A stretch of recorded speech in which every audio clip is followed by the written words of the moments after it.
La combinaison linéaire de vecteurs, avec pour commencer la définition de la combinaison linéaire. Un vecteur U est une combinaison linéaire de vecteurs V et W si le vecteur U peut se décomposer sous la forme U égale X fois V plus Y fois W avec X et Y des nombres réels. Autrement dit, une combinaison linéaire de deux vecteurs V, W, ça veut dire que le vecteur U va être la somme de soit V et W, soit des multiples de V et des multiples de W. En exemple, dans ce cube, où nous avons placé des points qui sont les milieux de certains segments, décomposer ou écrire le vecteur AH comme combinaison linéaire des vecteurs AE et ED. C'est-à-dire que le vecteur AH, il faut qu'il soit le résultat d'une somme de vecteurs AD et de vecteurs AE, ou en tout cas de multiples de vecteurs AD et de multiples de vecteurs AE. Or, là, on récupère déjà la règle du parallélogramme, à savoir que le vecteur AD plus le vecteur AE, ça donne directement le vecteur AH. Ce qui permet d'avoir la première combinaison linéaire ici, AH est égal à AE plus AD. Cependant, on va avoir besoin, dans ce genre de questions, d'une règle qu'on appelle la relation de Schall.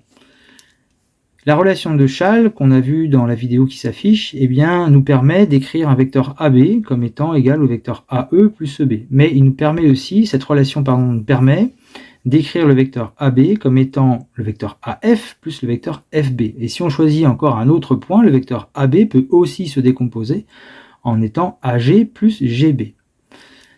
Cette relation de Schall, on va s'en servir dans ce genre de questions. Par exemple, ici, le vecteur AH, on doit le décomposer ou l'écrire à l'aide des vecteurs AD et des vecteurs AE qui sont des arêtes du cube. Donc l'idée, c'est déjà d'écrire que le vecteur AH c'est égal au vecteur AE plus EH, ce qui est écrit ici, AE plus EH. Mais le vecteur EH, qui est ici, il est égal au vecteur AD, et ça devient AE plus AD. On obtient bien évidemment le même résultat. Certains diront que c'est plus long, mais il n'empêche qu'on va vite s'apercevoir que ça permet de répondre parfois à des combinaisons linéaires qui ne sont pas si évidentes. Deuxième exemple de combinaison linéaire avec le vecteur ID qu'il faut décomposer à l'aide des vecteurs EH et des vecteurs HD. Donc là aussi, on peut très bien trouver le résultat sans règles comme la relation de Schall ou autre. Toujours est-il que, en utilisant la relation de Schall, on va écrire par exemple que le vecteur ID est égal au vecteur IH plus le vecteur HD, ce qui est écrit ici, IH plus HD. Et le vecteur IH, comme I c'est le milieu du segment EH, le vecteur IH c'est la moitié du vecteur EH. Donc on écrira le vecteur ID est égal à 1/2 de EH plus le vecteur HD. Troisième combinaison linéaire avec le vecteur DJ en combinaison linéaire des vecteurs EF et FG. Donc ici on a la figure. Donc le vecteur DJ ici, il faut le décomposer à l'aide des vecteurs EF et FG, qui sont des vecteurs construits à partir des arêtes. Alors là aussi, on peut très bien obtenir le résultat de manière, on va pas dire presque évidente, mais toujours est-il que si on pense avoir un peu plus de difficultés, la relation de Schall va nous permettre de trouver le résultat, puisque on doit décomposer ce vecteur en utilisant des arêtes. On va d'abord décomposer ce vecteur-là en passant par exemple, DC plus CJ en utilisant la relation de Schall. Vous voyez, le vecteur DJ, c'est le vecteur DC plus CJ, sauf que le vecteur DC ici, le vecteur DC, il est égal au vecteur EF, et le vecteur CJ, c'est moins 1/2 du vecteur FG, puisque les deux vecteurs sont de sens contraire, et J étant au milieu de BC, la longueur ici, c'est bien la moitié, et donc on va obtenir le vecteur DJ égale EF moins 1/2 de FG, en passant au départ par une relation de Schall. Dernière décomposition ou combinaison linéaire, le vecteur CK en combinaison linéaire des vecteurs AD et BF. Donc sur la figure, ça donne ceci. Donc le vecteur CK, il faut l'exprimer à l'aide du vecteur AD ici et du vecteur BF. Donc une façon de répondre, c'est de dire déjà que le vecteur CK, à l'aide de la relation de Schall, c'est le vecteur CG plus GK. En prenant donc ces arêtes qui sont là, on aurait pu faire une autre décomposition, mais celle-ci va nous permettre de répondre à la question, puisque le vecteur CG a la particularité d'être égal au vecteur BF, Et le vecteur GK, eh bien, il est de sens contraire du vecteur AD, donc et comme le point K est au milieu du segment FG, le vecteur GK, c'est moins 1,5 du vecteur AD. Et donc, on aura comme combinaison linéaire, ici, voilà, le vecteur CK est égal à BF moins 1,5 de AD.